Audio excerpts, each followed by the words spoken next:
Hello students, আমরা এখন nationalism in India যে তোমাদের টেক্সট বইতে যে ডিসকাশনটা আছে, যে অ্যানালিসিসটা আছে, সেইটাকে বেস করেই আমরা এখন তোমাদের নতুন বই যেটা 38 পেজ অর্থাৎ 3 নাম্বার যে টপিকটা সিভিল ডিসওবিডিয়েন্স মুভমেন্ট, আমি এখান থেকে স্টার্ট করছি।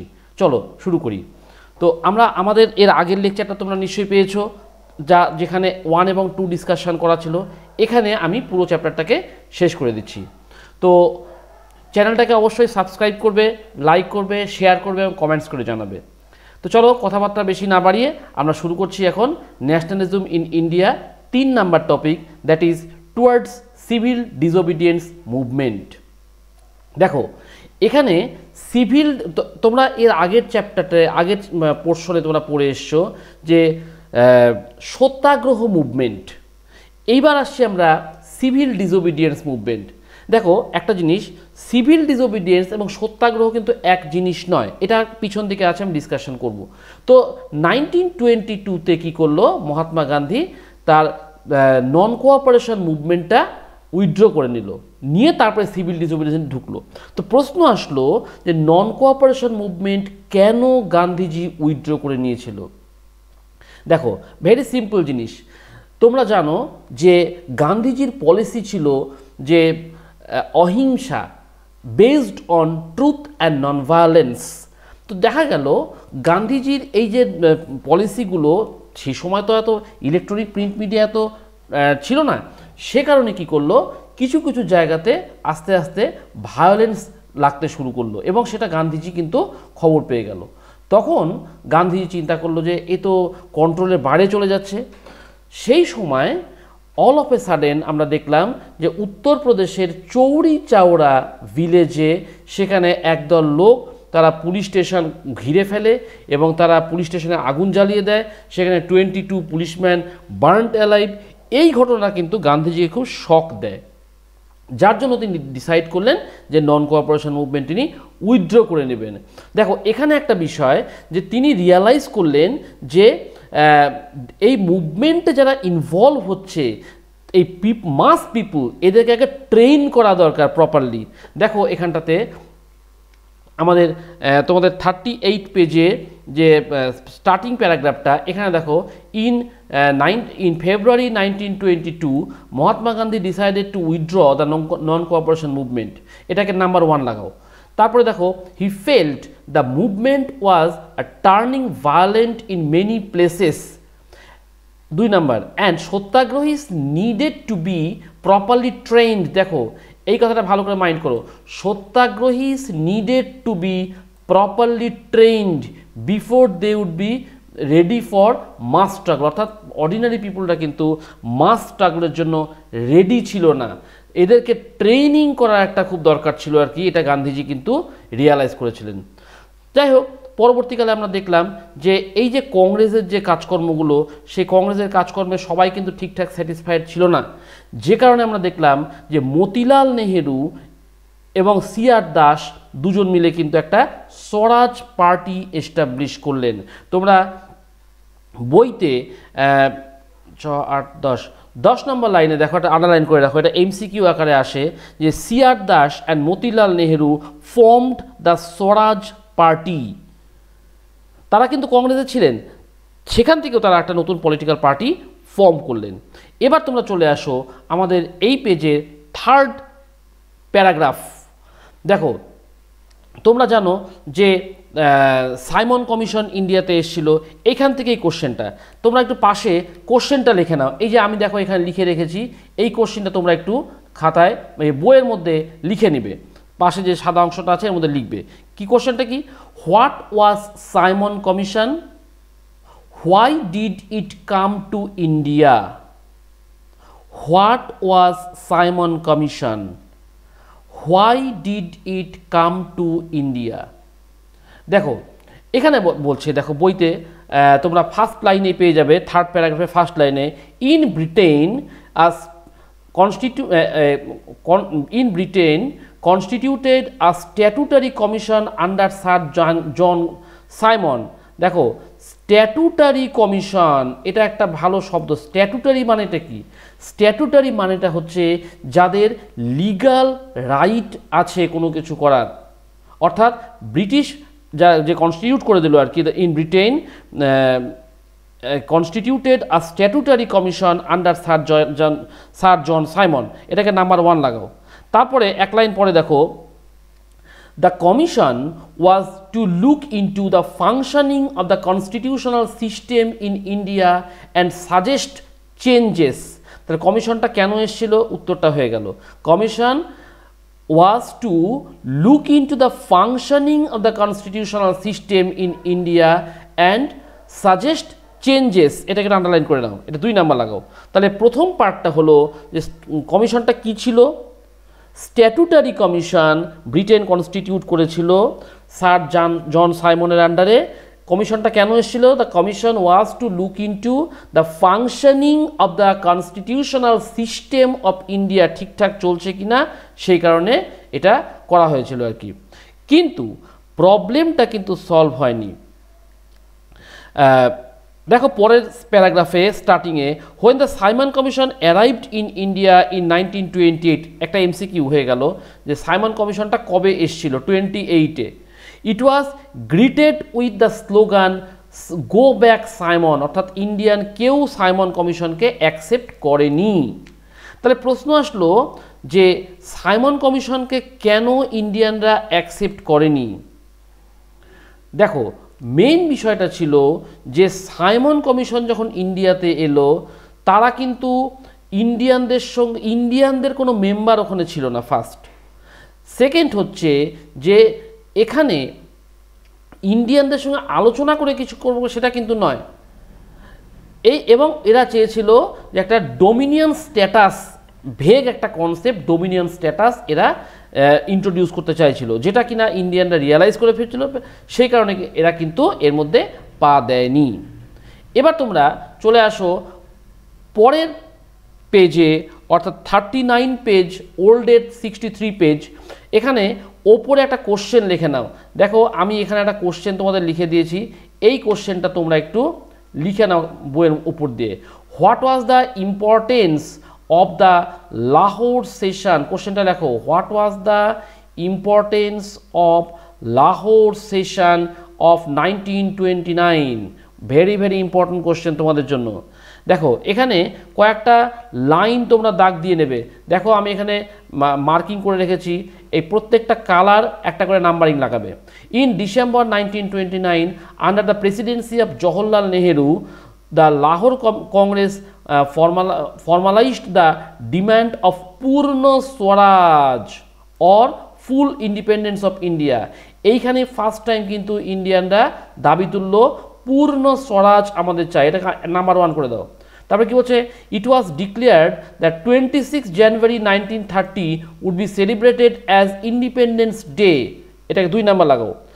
3 number, people were to take a pledge to struggle for complete independence, অর্থাৎ পিপুলকে প্লেজ নিতে হবে, শপথ করতে হবে যে আমরা স্ট্রাগল করে যাব আমাদের ইন্ডিপেন্ডেন্স পাওয়া পর্যন্ত, অর্থাৎ আমরা কমপ্লিট ইন্ডিপেন্ডেন্স যখন পাবো তারপরেই কিন্তু আমাদের এই ডিম্যান্ডগুলো বা এই মুভমেন্টটা বা স্ট্রাগলটা আমরা কিন্তু থামাবো। 3টে বিষয়ের উপর মেইন অ্যাটেনশন দেওয়া হলো। একটা হচ্ছে যে এটা হচ্ছে জওহরলাল নেহরুর প্রেসিডেন্সিটা একটা হলো। 2 নাম্বার বিষয় হচ্ছে যে Lahore Congress formalised the demand of Purna Swaraj, 2 number হলো। 3 নাম্বার হচ্ছে it was declared the 26 January 1930 would be celebrated as Independence Day. আর 4 নাম্বার দেবে the people were to take pledge to struggle for complete independence, অর্থাৎ পিপলকে স্ট্রাগল করতে হবে, এইটা যেন পিপল সবসময় মাথায় থাকে। তাহলে এই ছিল আমাদের সাইমন কমিশন লাহোর সেশনের মেন বিষয়টা। এবার আমরা আসছি, দেখো তোমাদের পরের প্যারাগ্রাফটা 3.1, the salt march and the civil disobedience. এইবার আমরা আসলাম, দেখো এখানে একটা কোশ্চেন তোমরা সাইডে একটু লিখে নাও। কোশ্চেনটা হচ্ছে এই যে আমি পাশে লিখে রেখেছি, দেখো, why did Gandhiji choose salt as a weapon of resistance against the British. দেখো গান্ধীজি কেন সল্টটাকে চুজ করেছিল as a weapon, of resistance. এইটা কোশ্চেনটা খুব ইম্পর্টেন্ট একটা কোশ্চেন, কারণ তোমাদের সিভিল ডিসোবিডিয়েন্স মুভমেন্ট থেকে মোস্ট প্রবাবলি 1924 একটা 2024-এর কোশ্চেনে একটা কোশ্চেন এক্সপেক্টেড আসা উচিত আমার মনে হয়। আচ্ছা, এবার দেখো কি বলছে, একটু ভালো করে মার্ক করবে।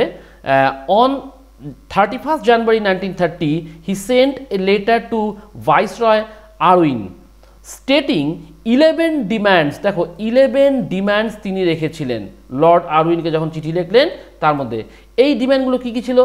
সাম of these were a general interest, other were specific demands of different classes, যাতে সব ক্লাসকে ইনক্লুড করা যায়, ফ্রম ইন্ডাস্ট্রিয়ালিস্ট টু পিজেন্টস, সমস্ত ক্লাসের লোকেদের ডিম্যান্ডগুলোকে এই 11 ডিম্যান্ডসের মধ্যে তিনি ইনক্লুড করেন।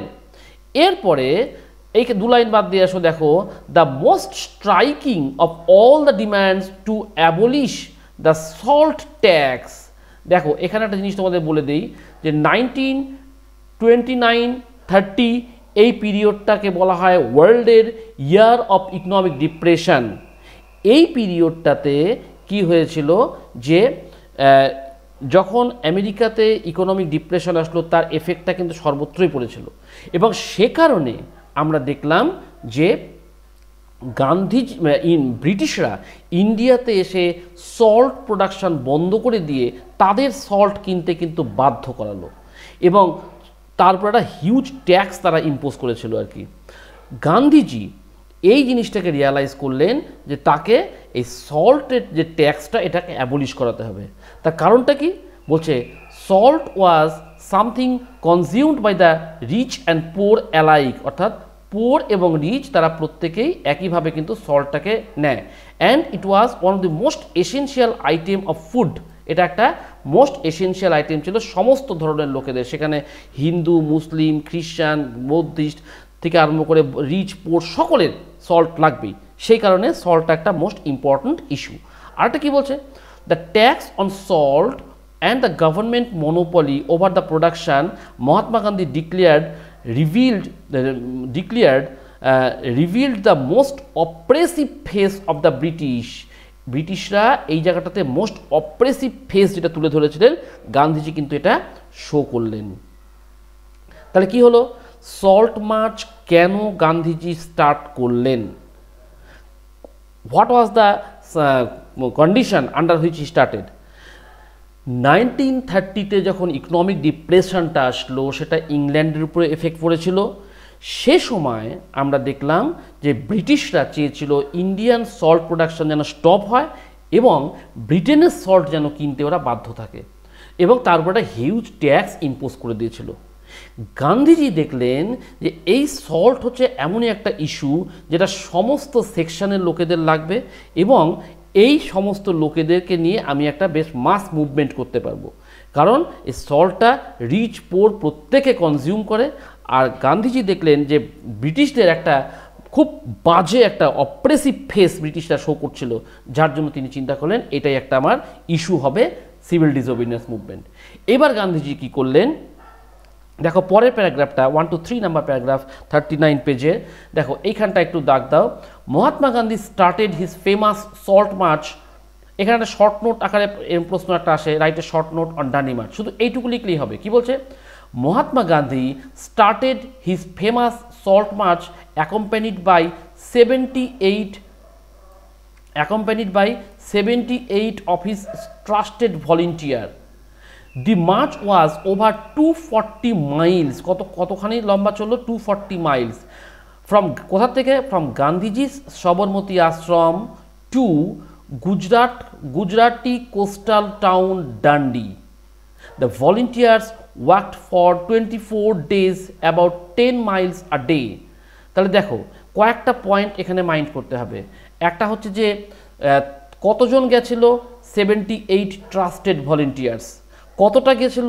240 মাইলস। কোথা থেকে?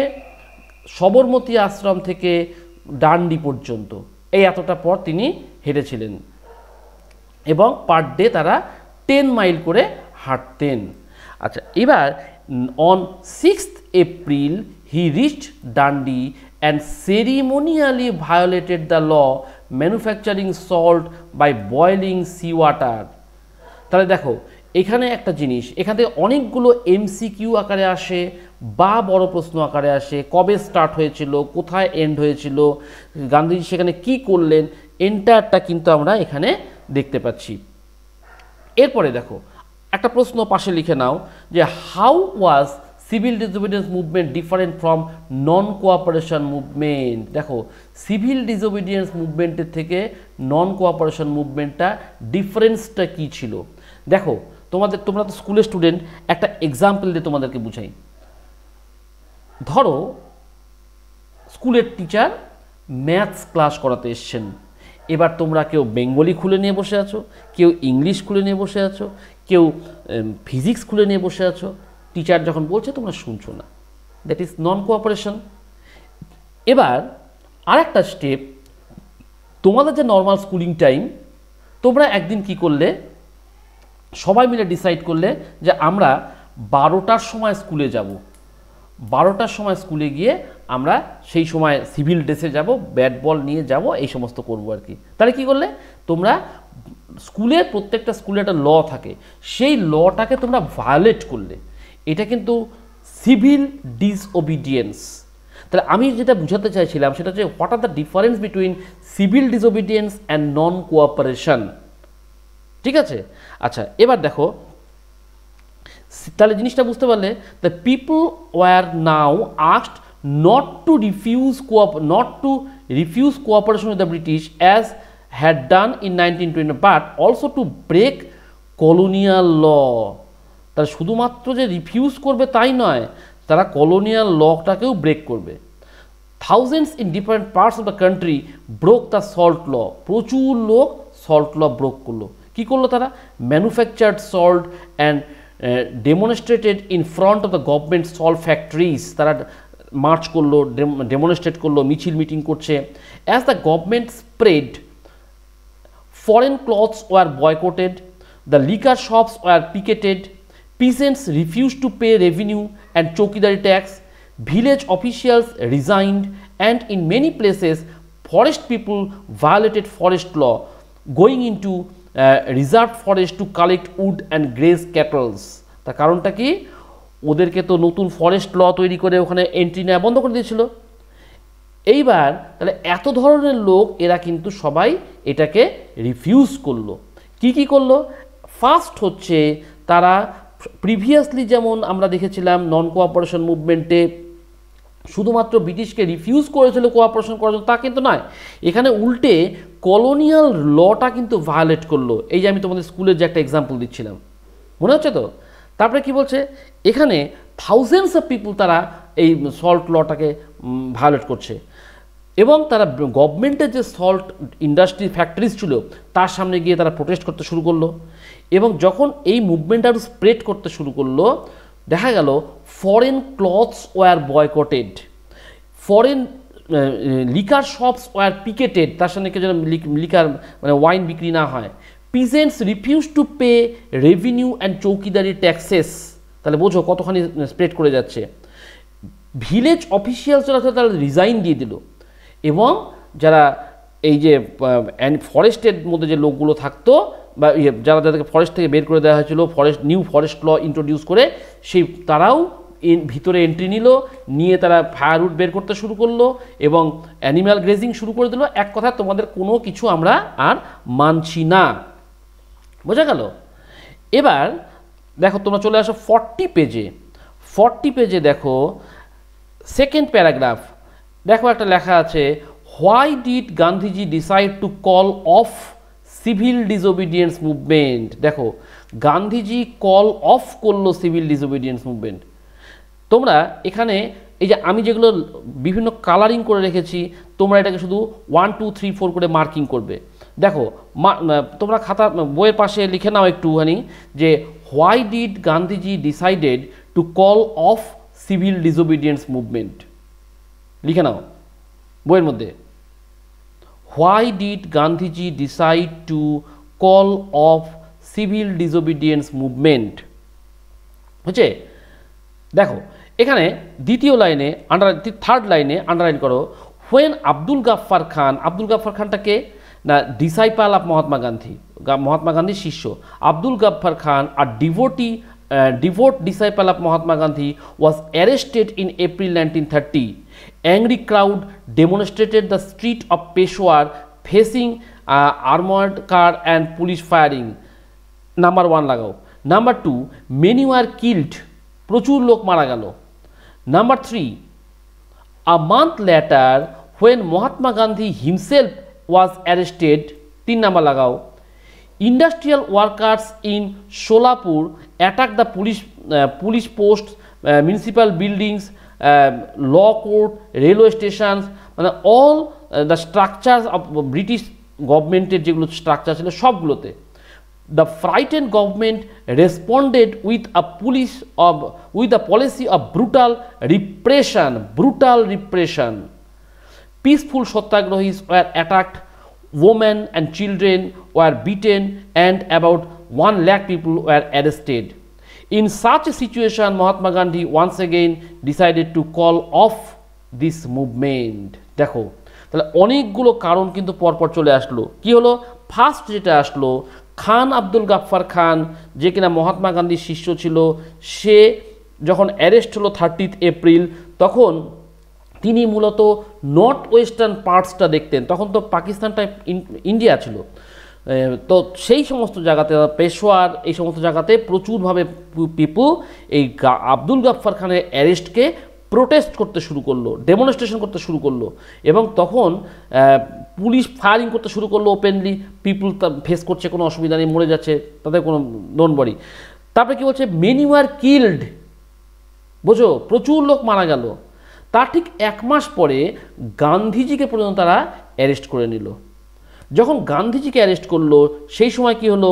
Industrial workers in Solapur attacked police station, municipal building, law court, railway station, যত ব্রিটিশদের সমস্ত ইনস্টিটিউশন ছিল সবগুলো তারা অ্যাটাক করতে শুরু করে দিল। এইবার গভর্নমেন্ট ভয় পেয়ে গেল। এবার frighten government responded with a policy of brutal repression. Mind it, government দারুণভাবে মারধর করে এটাকে ঠান্ডা করতে চেয়েছিল আর কি। এবং পিসফুল সত্যাগ্রহী যারা কোনো ভায়োলেন্স দিচ্ছে না, এই সত্যাগ্রহীদেরকে অ্যাটাক করতে শুরু করলো। মেন, ওম্যান, চিলড্রেন, প্রচুর লোক, লাখ লাখ লোককে মারধর দিয়ে তারা অ্যারেস্ট করে নিল। এই ঘটনাটা গান্ধীজি দেখলো আর কন্ট্রোল করা যাবে না, সেই কারণে তিনি ডিসাইড করলেন যে এইটাকে উইথড্র করে নেবেন, এই সিভিল ডিসওবিডিয়েন্স মুভমেন্টটাকে উইথড্র করে নেবেন। এবং সঙ্গে সঙ্গে তিনি কি করলেন, যে লর্ড আরউইনের সঙ্গে একটা প্যাক্ট করলেন, যে Gandhi Irwin pact was signed in 5th March 1931। এখানে কি বললো? গান্ধীজি এই 2nd রাউন্ড টেবিল কনফারেন্সে পার্টিসিপেট করার জন্য অ্যাসেন্ট দিলেন, যেটা কিনা কংগ্রেস থেকে 1st রাউন্ড টেবিল কনফারেন্সে জয়েন করে আসার পর বলে দেওয়া হয়েছিল যে আমরা আর যাচ্ছি না। এবার ব্রিটিশরা বুঝেছিল যে গান্ধীজি একমাত্র বললে তবেই এরা শুনবে, না হলে কিন্তু শুনবে না। সেই কারণে গান্ধীজিকে দিয়ে কংগ্রেসকে রাজি করিয়ে নিল, 2nd রাউন্ড টেবিল কনফারেন্সে যেতে রাজি হলো। একটা জিনিস মনে রাখবে, যে গান্ধীজি শুধুমাত্র 2nd রাউন্ড টেবিল কনফারেন্সে অ্যাটেন্ড করেছিলেন, আর ডক্টর বি.আর. আম্বেদকর একমাত্র যিনি কিনা পরপর 3টা রাউন্ড টেবিল কনফারেন্সেই তিনি অ্যাটেন্ড করেছিলেন। এটা একটু ভালো করে মাথায় রাখবে, যে গান্ধীজি শুধুমাত্র 2nd রাউন্ড টেবিল কনফারেন্সে গিয়েছিলেন, আর বি.আর. আম্বেদকর 3টে রাউন্ড টেবিল কনফারেন্সেই কিন্তু তিনি অ্যাটেন্ড করেছিলেন। বোঝা গেল? আচ্ছা, এবার চলে আসো তোমরা 40 পেজের 3rd প্যারাগ্রাফে। দেখো, আচ্ছা এটা হলো, এবার দেখো ইন লন্ডন, আচ্ছা বেশ, কংগ্রেস বয়কটেড, আচ্ছা বেশ হলো। এবার হচ্ছে in December 1931 Gandhiji went to London for the conference. ওই যে আরউইনের সঙ্গে প্যাক্ট হলো, এবার গান্ধীজি রাজি হলো যাওয়ার জন্য, লন্ডনে গেল। কিন্তু but the negotiation broke down and he returned disappointed. হতাশ হয়ে ফিরলেন, যে ওরা কোনো কথা রাখলো না। এইবার দেখো একটা কোশ্চেন, যে why did Gandhiji decide to relaunch civil disobedience movement? Mind it, Gandhiji decide করলেন যে সিভিল ডিসোবিডিয়েন্স মুভমেন্ট আবার স্টার্ট করবেন। কেন? দেখো, back to India, he discovered that the government had begun a new policy of repression. আবার একটা নতুন সাইকেল শুরু করলো রিপ্রেশনের, শোষণ করার। গাফফার খান and Jawaharlal Nehru were both in jail. Congress had been declared illegal, minded, কংগ্রেসকে ইল্লিগাল করে দিল। And the series of measures had been imposed to prevent meetings, demonstrations and boycotts. With great apprehension, Mahatma Gandhi relaunched the civil disobedience movement. বোঝো তাহলে কি বলছে? যখন তিনি second round table conference থেকে ব্যাক করলেন হতাশ হয়ে, তখন তিনি ডিসকভার করলেন যে গভর্নমেন্ট একটা নতুন পলিসি অফ সাইকেল অফ রিপ্রেশনের পলিসি বের করে ফেলছে। মেন লিডার যারা ছিল আব্দুল গাফফার খান, জওহরলাল নেহরুদেরকে অ্যারেস্ট করে দিল, দিয়ে কংগ্রেস পার্টিকে বলল ইল্লিগাল, এবং কোনো ধরনের ডেমনস্ট্রেশন, মিছিল, মিটিং কিছু করতে দেবে না। এইবার গান্ধী ডিসাইড করলো আর তো মানা যাবে না, সেই কারণে তিনি আবার নতুন করে স্টার্ট করলেন যে আবার আমরা শুরু করব আমাদের সিভিল ডিসোবিডিয়েন্স মুভমেন্ট। আচ্ছা, এইবার দেখো how participates saw the movement. আমি তোমাদের আগে বলেছিলাম যে স্বদেশী মুভমেন্টটাকে বিভিন্ন পার্টিসিপেটার বিভিন্নভাবে দেখছিল। এখানেও বিভিন্ন ধরনের পার্টিসিপেন্টস ছিল, তারা বিভিন্নভাবে এই মুভমেন্টটাকে দেখছিল। অ্যাকচুয়ালি সে সময় কি হতো যে এত তো ইলেকট্রনিক প্রিন্ট মিডিয়া ছিল না, ফলে এরা কি করতো, একজন মহাত্মা গান্ধী একটা বললেন, সেখান থেকে তার কথা আরেকজনের কাছে যাচ্ছে, সেখান থেকে আরেকজনের কাছে যাচ্ছে, এই করতে করতে তার সঙ্গে কিছু দু একটা ডালপালা যুক্ত হয়ে যাচ্ছে, যা হয় আর কি। তো এই করতে করতে মেন থিমটাই হয়তো চেঞ্জ হয়ে গেল, এরকমই কিন্তু হয়। আচ্ছা, তাহলে দেখো 3.2, তোমরা 41 পেজে দেখো 3.2, how participants saw the movement. পার্টিসিপেন্টরা কীভাবে মুভমেন্টটাকে দেখছিল। দেখো, বিভিন্ন সেকশনের লোকজন এর মধ্যে ইনভলভ হয়েছিল, তারা প্রত্যেকে কিন্তু ভিন্ন ভিন্নভাবে এটাকে দেখছিল। প্রথমে দেখো কি হচ্ছে, why did the rich peasants join the civil disobedience movement. প্রথম হচ্ছে যে রিচ পিজেন্টসরা কেন এই মুভমেন্টে ঢুকেছিল, কারা কারা ঢুকলো। দেখো, like the Patidars of Gujarat and the Jats of Uttar Pradesh. কোন কোন গ্রুপটা ঢুকলো? Patidars of Gujarat and Jats of Uttar Pradesh. এরা মুভমেন্টে খুব অ্যাক্টিভ ছিল, এরা খুব রিচ ফার্মার ছিল। Being producers of commercial crop, they are very hard hit by the trade depression and falling prices. এরা তো কমার্শিয়াল ক্রপস তৈরি করে, সেই কারণে এরা কিন্তু একটা সুযোগ নিতে চাচ্ছিল যে গোটা ওয়ার্ল্ডে যখন ডিপ্রেশন চলছে, তাহলে আমরা সুযোগ নিই। As their cash income disappeared, they found it impossible to pay the government's revenue demand. ডিপ্রেশনে তাদের মাল বিক্রি হচ্ছে না, ফলে তাদের তো ক্যাশ ইনকামটা কমে গেল, ফলে গভর্নমেন্টের রেভিনিউ তো ছাড়বে না। এবার এরা দেখলো যদি আমরা গান্ধীজির সঙ্গে যুক্ত হই তাহলে হয়তো ছাড় পেতে পারি। এবার এটা তো ছিল বড়দের, বড় রিচ পিজেন্টসদের কথা। এবার পোর পিপুল পিজেন্টরা কী করছে, why did the rich peasants. আচ্ছা, এখানে দেখো আরেকটু আছে এদের বিষয়টা। And the refusal of the government to reduce the revenue demand lead to wide spread resentment. তারাও কিন্তু এই ট্যাক্স দিব না বা রেভিনিউ ডিম্যান্ড দিব না, এইটা নিয়ে একটা ওয়াইড স্প্রেড রিসেন্টমেন্ট ক্রিয়েট করেছিল। This rich peasants became enthusiastic support of the civil disobedience movement. কেন? তারা ভেবেছিল এই গান্ধীজির মাধ্যমে হয়তো আমাদেরটাও সমাধান হয়ে যাবে। বোঝা গেল? আচ্ছা, তাহলে এইভাবে আমরা দেখলাম যে কিন্তু দেখা গেল but they were deeply disappointed when the movement was called off in 1931 without a revenue rate being revised. এদের এই আশাটা কিন্তু পূর্ণ হলো না। হ্যাঁ, আচ্ছা, এবার দেখো ফোর্থ প্যারাগ্রাফে দেখো 41 পেজে, why did the relationship between the poor peasants and the Congress remained uncertain? জিনিসটা ভালো করে বোঝো। গান্ধী কি বলছে, এটা 41 পেজে ফোর্থ প্যারাগ্রাফ দেখো, লাস্ট প্যারাগ্রাফটা। এখানে দেখো 3, 4, 5 নাম্বার লাইনে আছে, এই সবসময় মনে রাখবে যারা রিচ পিপুল এরা কিন্তু পলিটিক্যাল পার্টিগুলোকে বলো বা সবাইকে লিড করতে চায়, সেইটা নিয়ে বাদে মেন সমস্যাটা আর কি। তো এই যে রিচ পিজেন্টস যারা ছিল এরাও কংগ্রেসকে টাকা দিত, সেই সময় কংগ্রেস তো উইক অবশ্যই, তো এরা চেয়েছিল যে কংগ্রেসকে আমরা টাকা ফিনান্স করব এবং কংগ্রেস আমাদের কথা শুনেই চলুক, এরা যেন পুয়ার পিজেন্টসদের কথা বেশি না শোনে। তো সেই কারণে আমরা দেখলাম যে they wanted the unpaid rent to the landlord be remitted, ছাড় দিতে হবে। They joined a variety of radical movements often led by socialists and communists. তাহলে সোশ্যালিস্ট এবং কমিউনিস্টরা যে মুভমেন্টগুলো করছিল তার মধ্যে কিন্তু জয়েন করছিল। Apprehensive of raising issues that might upset the rich peasants and landlords, the Congress was unwilling to support no rent campaign. Congress unwilling to support no rent campaign in most places. So the relationship between poor peasants and the Congress remained uncertain. কারণটা কি দেখো, rich সেকশনের যারা farmer তারা কিন্তু কংগ্রেসকে বলছে এই যে নো রেন্ট পলিসিটা যেন না হয়, তাহলে আমাদের বিপদ আছে, আমরা তো তোমাদেরকে টাকা দিচ্ছি, কাজে তোমরা আমাদেরকে সাপোর্ট করো। সেই কারণে কিন্তু কংগ্রেস দেখলো যে এই ফিনান্সিয়াল লোকদের যদি আমরা ছেড়ে দেই তাহলে তো আমাদের মুশকিল হবে, সেই কারণে এরা চিন্তা করলো না এটা ছাড়া যাবে না। সেই কারণে আমরা দেখলাম যে এদের সঙ্গে অর্থাৎ পুয়ার সেকশনের সঙ্গে কংগ্রেস একটা আনসার্টেনিটি ক্রিয়েট করলো। এবার দেখো চলে আসো পরের পেজে, 42 পেজ। দেখো ওপরে একটা কোশ্চেন আমি লিখেছি যে এই যে এই কোশ্চেনটা যে why did industrialist join the movement.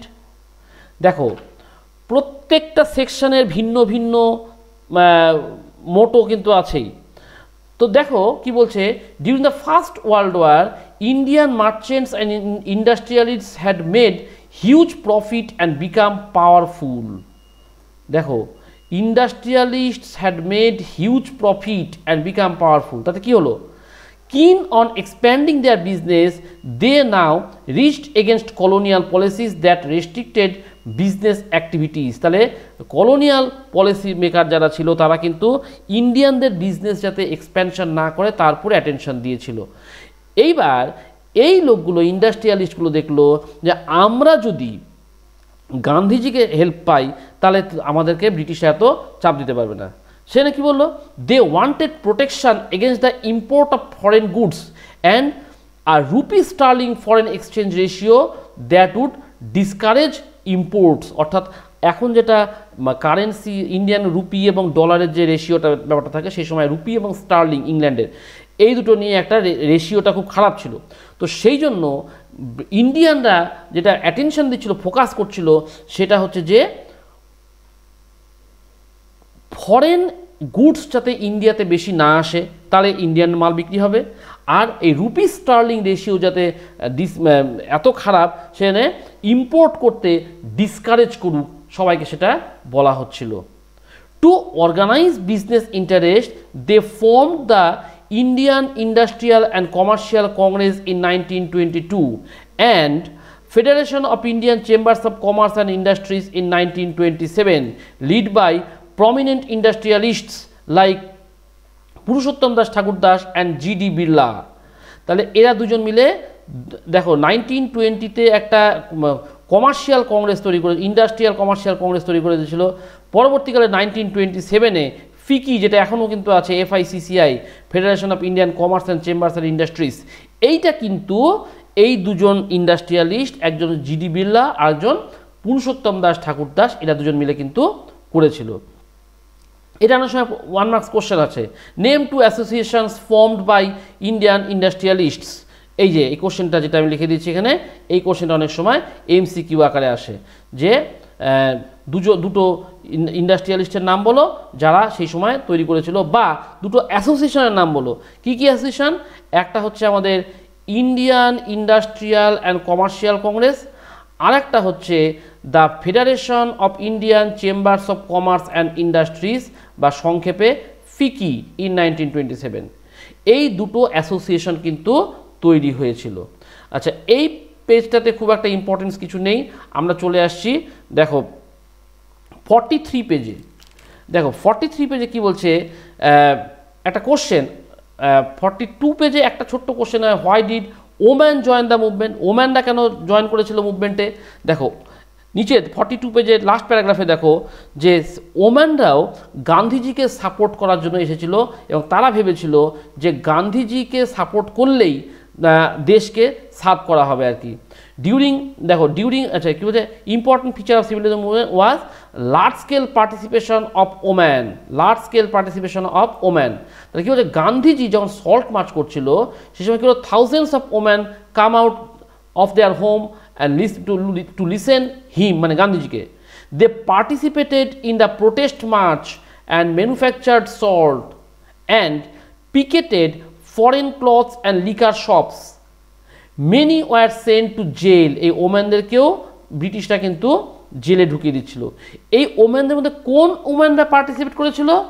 Mostly দেখো ইন আরবান এরিয়া, দুটো পার্ট করছে, একটা রুরাল একটা urban areas. These women are from high caste families. আর রুরাল এরিয়াতে কে আসলো? Came from rich peasants and households. এইবার কি বললো দেখো, এইখানে একটা কোশ্চেন দেখো, what was the reaction of Gandhiji regarding the participation of woman in the movement. গান্ধীজির রিয়াকশানটা কী ছিল? দেখো গান্ধীজি কিন্তু সেই সময় জানতেন যে ইন্ডিয়ান অ্যাকচুয়ালি প্র্যাকটিসটা কী, ইন্ডিয়ান লোকজন কি চায়, সেই কারণে কিন্তু গান্ধীজি সেইটাকে মাথায় রেখে চলছিলেন। সে কারণে কি করলেন, গান্ধীজি ওয়াজ কনভিন্সড দ্যাট, এই দেখো Gandhiji was convinced that it was the duty of woman to look after home and heart, to be good mother and good wifes, তাদেরকে হতে হবে। And for a long time the Congress was reluctant to allow woman to hold any position of authority within the organisation. তাই দেখো গান্ধীজি কি করলো, গান্ধীজি কিন্তু এই ওম্যানদেরকে ঠিকঠাক অ্যালাউ করলো না, উল্টে তাদেরকে বলে দিল যে না, তোমরা বরঞ্চ বাড়িতে থাকো, গুড মাদার হও, গুড ওয়াইফ হও, তোমরা এদেরকে সাপোর্ট করো যাতে এরা মুভমেন্ট, পুরুষরা যাতে মুভমেন্ট করতে পারে।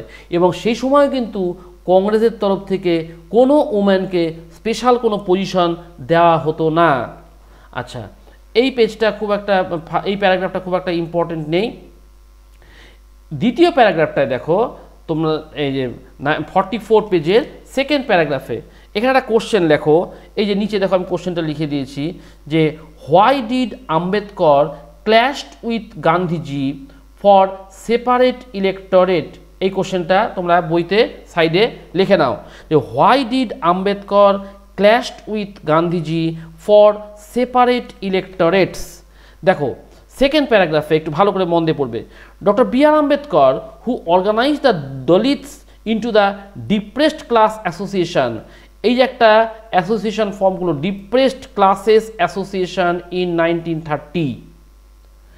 এবার দেখো clashed with Mahatma Gandhi at second round table conference by demanding separate electorates for Dalits. তাহলে আম্বেদকর কিন্তু ওই সেকেন্ড রাউন্ড টেবিল কনফারেন্সেই বলে বসলেন যে আমরা দলিতদের জন্য সেপারেট ইলেক্টরেটস চাই। কিন্তু গান্ধীজি সেটাতে রাজি হলো না। কি হলো, when the British government considered Ambedkar's demand, Gandhiji began a fast আনটু death. যখন ব্রিটিশরা এর কথাতে রাজি হয়ে গেল তখন গান্ধীজি তার ফাস্টিং শুরু করে দিল। কেন? বলছে he believed that separate electorates for Dalit would slow down the process of their integration into society. তাহলে আমরা সোসাইটিতে যে একটা মিল মহব্বত ধরবো, একটা সবাইকে ধরবো, সেটা কিন্তু থাকবে না। এবার আম্বেদকর তো ভদ্রলোক, তিনি দেখলেন যে না, এভাবে তো করা যাবে না, বিদেশে আমরা এসেছি, এখানে গণ্ডগোল করবো, এটা ঠিক না। সেটা কি হলো, Ambedkar ultimately accepted Gandhiji's position and the result was the Pune Pact of September 1932। পুনা প্যাক্টে কী হয়েছিল, ওখান থেকে চলে এলো, আসার পরে পুনা প্যাক্ট হলো। সেখানে কি বললো, এই যে ডিপ্রেসড ক্লাস সোসাইটি যেটা তৈরি করলো, এটাকে পরবর্তীকালে বলা হলো শিডিউল্ড কাস্ট। এই শিডিউল্ড কাস্ট এবং শিডিউল্ড ট্রাইব লোকেদের জন্য reservation of seats in provincial and central কাউন্সিলে তৈরি করলো। আচ্ছা, এবং বলল the Dalit movement however continued to be apprehensive of the Congress led national movement, অর্থাৎ এরাও কিন্তু এই ন্যাশনাল মুভমেন্টের পার্ট হয়ে থাকবে। হলো? আচ্ছা, এখানে তোমরা 44 পেজে আর একটা কোশ্চেন লিখে নাও, এই যে when and why Hindu Muslim distance created. Gandhi, আমাদের ইন্ডিয়া, ব্রিটিশদের তো পলিসি এটা ছিলই। দেখো এখানে কি হলো, ফ্রম দ্য মিড 1920s, জিনিসটা ভালো করে দেখবে কবেকার, the Congress came to be a more visibly associated with openly Hindu religion. কংগ্রেসরা হিন্দু রিলিজিয়ানের সঙ্গে ছিল এবং তারা কিছু হিন্দু অ্যাসোসিয়েশন, যেমন হিন্দু মহাসভা তৈরি করেছিল। এইবার এই হিন্দু মহাসভা তৈরি করার পর থেকে কিন্তু হিন্দু এবং মুসলিমদের রিলেশনটা আরও খারাপ হতে থাকে। হ্যাঁ, each communities organized religious procession with militant fervour provoked Hindu Muslim communal clashes and riot in various সিটিজ।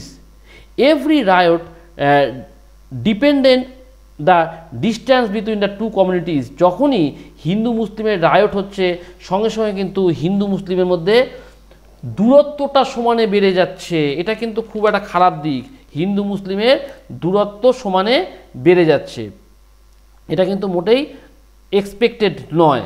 সে কারণে কিন্তু গান্ধীজি একটা অ্যাটমসফিয়ার করতে বলেছিলেন যেখানে হিন্দু মুসলিম এক হয়, কিন্তু মুসলিমরা তাতে পার্টিসিপেট করেনি। এই হচ্ছে 3। এবার আমরা আসি 4, আ সেন্স অফ কালেকটিভ বিলঙ্গিং। দেখো কালেকটিভ বিলঙ্গিং ব্যাপারটা কি? কালেকটিভ বিলঙ্গিং এই কথাটার অর্থটা হচ্ছে যে আমরা যাতে সবাই নিজেরা এক, এই ফিলিংটা যেন আমাদের মধ্যে তৈরি হয়, এটাই হচ্ছে আমাদের ফার্স্ট অ্যান্ড ফরমোস্ট কন্ডিশন। তো কালেকটিভ বিলঙ্গিং ব্যাপারটা কি? দেখো আমি আগে বলেছিলাম what is nationalism. Nationalism means feeling for one's own country, অর্থাৎ আমি যে আমার দেশকে ভালোবাসি সেইটাকে আমি শো করতে চাইছি। তো কি বলছে, nationalism spreads when people began to believe that they are all parts of the same nation। দেখো এই একটু আগে যেটা আমি বললাম, when they discover some unity that binds them together। কি বলছে, when they discover some unity that binds them together। এইটা হচ্ছে মেন কনসেপ্ট আসলো আর কি। এবার দেখো পরের প্যারাগ্রাফে কি বলছে, তোমরা এখানে এই কোশ্চেনটা আগে উপরে লিখে নাও বা পাশে লিখে নাও, how did nationalism spread in India. কোশ্চেনটা খুব important question, how did nationalism spread in India. এখানে আমি 3টে পয়েন্ট করছি, তোমরা একটু মার্ক করে নেবে। এই যে ব্লু কালার দিয়ে এটা একটা 1 নাম্বার পয়েন্ট করবে, তারপরে এইটাকে 2 নাম্বার পয়েন্ট করবে, আর এইটাকে 3 নাম্বার পয়েন্ট করবে। তাহলে কি বললো, ফার্স্ট পয়েন্টটা ছিল nationalism spreads when the people began to believe that they are all parts of the same nation, when they discover some unity that binds them together। Number 2 point লেখো, this sense of collective belonging came partly through the experience of united struggle। যখন আমরা United struggle করব, experience হবে, তখন কিন্তু আমরা এই collective বিলঙ্গিংটাকে বুঝতে পারবো। আর এটা কি, history and fictions, folklore and songs, popular prints and symbols all played important part in the making of the nation। তাহলে এই ন্যাশনালিজম, এই যে জিনিসটা, তাহলে দেখো যখন আমরা একসঙ্গে ইউনাইটেডলি স্ট্রাগল করব তখন আমরা নিজেদের মধ্যে শেয়ার করতে শিখব। তারপরে কি, যখন আমরা এই folk song, folklore, painting, symbol, এগুলোর মাধ্যমে আমরা সবাইকে ইউনাইটেড করার চেষ্টা করব, তখন কিন্তু আমাদের মধ্যে সেন্স অফ কালেকটিভ বিলঙ্গিং বিষয়টা আসবে। যেমন ধরো অলিম্পিক গেম হচ্ছে, সে অলিম্পিকে প্রচুর কান্ট্রি, 200 বেশি কান্ট্রি দাঁড়িয়ে আছে, সেখানে আমরা দেখতেছি ইন্ডিয়ান ফ্ল্যাগ, এইটা দেখে আমরা শান্তি পেলাম, এই যে এখানে India, that is the collective belonging. এই যে আমরা ইন্ডিয়ান, ওখানে দেখতে পাচ্ছি ইন্ডিয়াকে, এইভাবে আর কি। সেরকম ওই সময় কিন্তু এই ঘটনাগুলো খুব চলতো আর কি। আচ্ছা, এবার তোমরা 47 পেজে চলে আসো, এখানে 2-একটা MCQ হয়, তারপরে কোশ্চেন আমি বলছি। দেখো তোমরা এখানে দাগ দাও 47 পেজে ফার্স্ট প্যারাগ্রাফে 2, 4, 6, 7 নাম্বার লাইনে দেখো, the image was first created Bande Mataram Bankimchandra Chattopadhyay in the 1970s he wrote Bande Mataram as a hymn of the motherland. তাহলে what was the importance of Bharat Mata, এই কোশ্চেনটা আমি পরে তোমাদেরকে বলছি। তাহলে এখানে একটা এমসিকিউ আসে যে এই যে ইমেজটা ভারত মাতার যে এই যে ইমেজটা, এই ইমেজটা কে তৈরি করলো প্রথম? তাহলে আমরা উত্তর দেব যে বঙ্কিমচন্দ্র চ্যাটার্জি ফার্স্ট এই ইমেজটাকে কিন্তু ক্রিয়েট করলো। 1870-তে বন্দে মাতরম যখন লেখে তখন তার মধ্যে এই পিকচারটাকে তিনি শো করেন। এইবার আসি আমরা যে ভারত মাতার ইম্পর্টেন্সটা কি। দেখো সব কিছুরই একটা সিম্বলিক কিছু জায়গা লাগে যাকে দেখে আমরা বুঝতে পারবো হ্যাঁ এই দিকটা যাচ্ছে, এক কথায় বলতে পারো গোল সেট করা, টার্গেট সেট করা। তো সে সময় তো আমাদের ইলিটারেট পিপুল সব মোস্টলি ইলিটারেট ইগনোরেন্ট পিপুল, তাহলে এদেরকে আমরা কি করে একটা জায়গায় নিয়ে আসব? সে কারণে কী হলো যে Abanindranath Tagore painted his famous image of Bharat মাতা। In this painting Bharat Mata he portrayed as an aesthetic figure. She is calm, composed, divine and spiritual. চারটা শব্দ দেখো, calm, composed, divine and spiritual, তাকে ভারত মাতার ইমেজ হিসেবে রাখলো।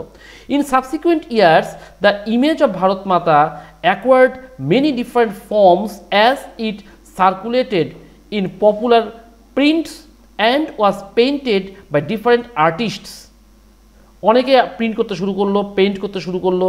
Devotion to this mother figure came to be seen as evidence of one's nationalism. এই ফিগারটার প্রতি তোমার যদি রেসপেক্ট থাকে তাহলেই তোমার মধ্যে ন্যাশনালিজম আসবে বলে তোমাদেরকে সেই সময় বোঝানো হলো। এবার দেখো তোমরা চলে আসো 47 পেজের একটু নিচের দিকে। দেখো, it was essential to preserve this folk tradition in order to discover one's national identity and restore a sense of pride in one's past. আমরা যদি আমাদের প্রিভিয়াস পাস্টটাকে ঠিকঠাক রাখতে না পারি, তার যে গ্লোরি সেটা ধরতে না পারি, তাহলে কিন্তু আমাদের কাছে খুব একটা কোনো কিছুর গুরুত্ব থাকবে না।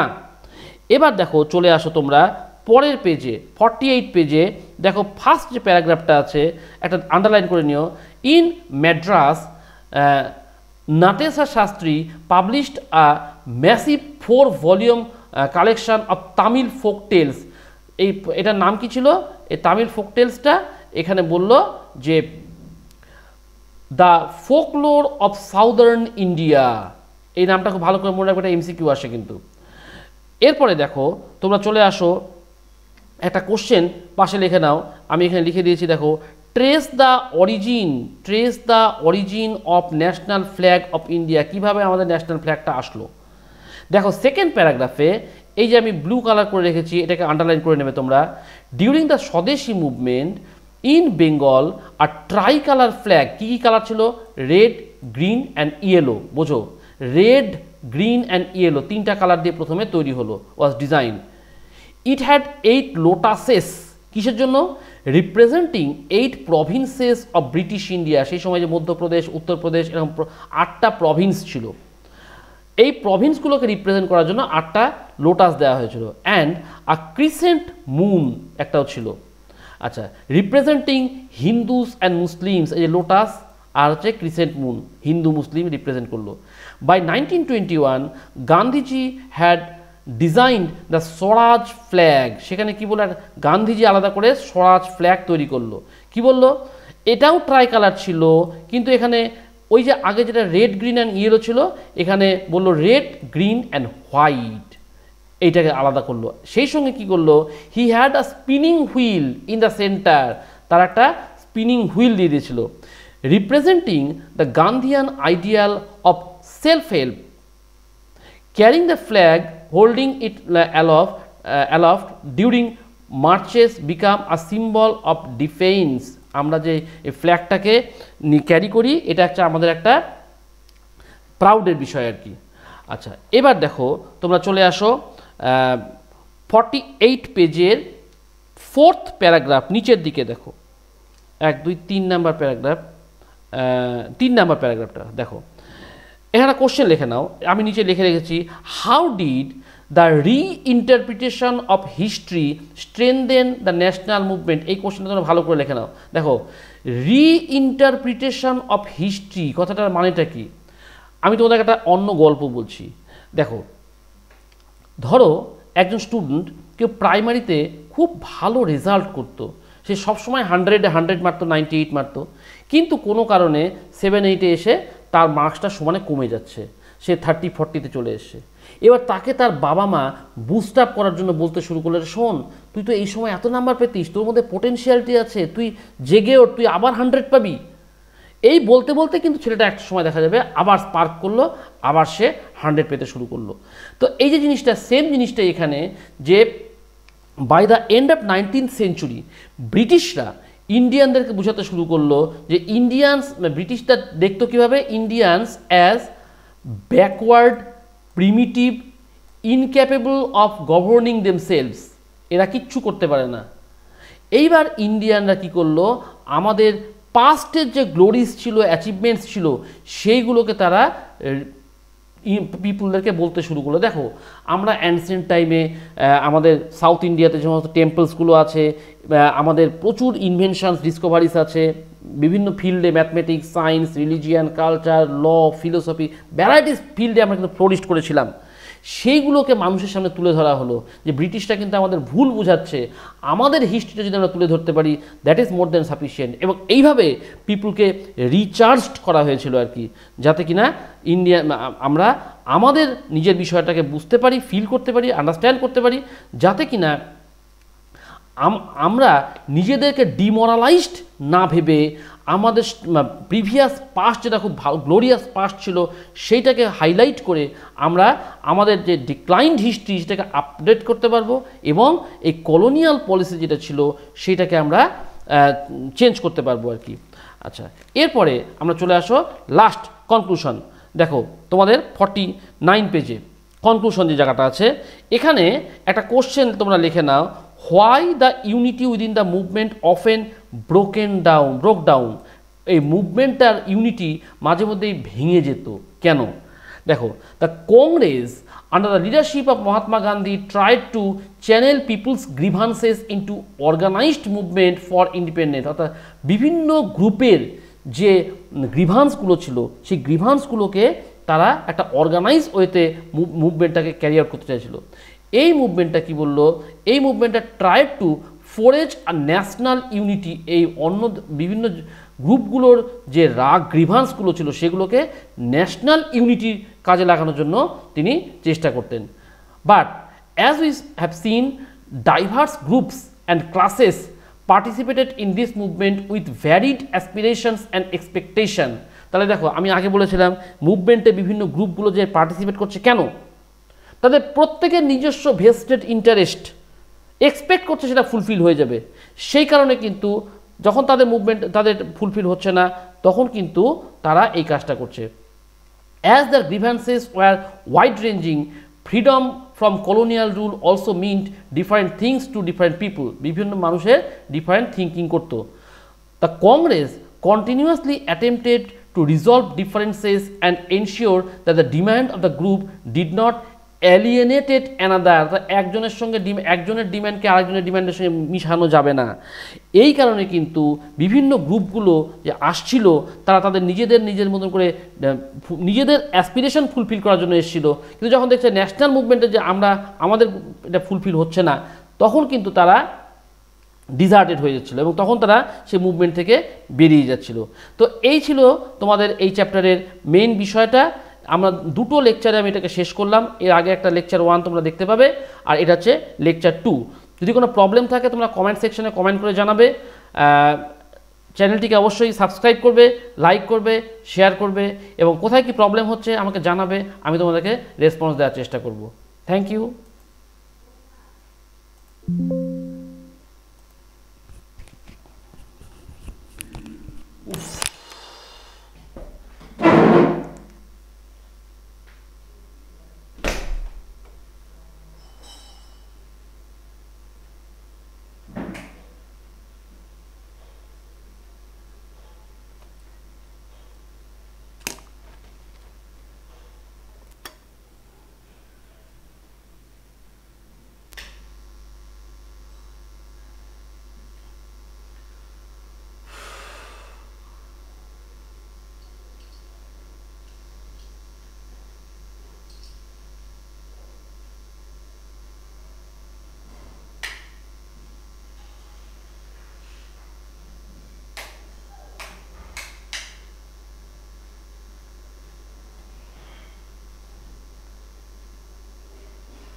you.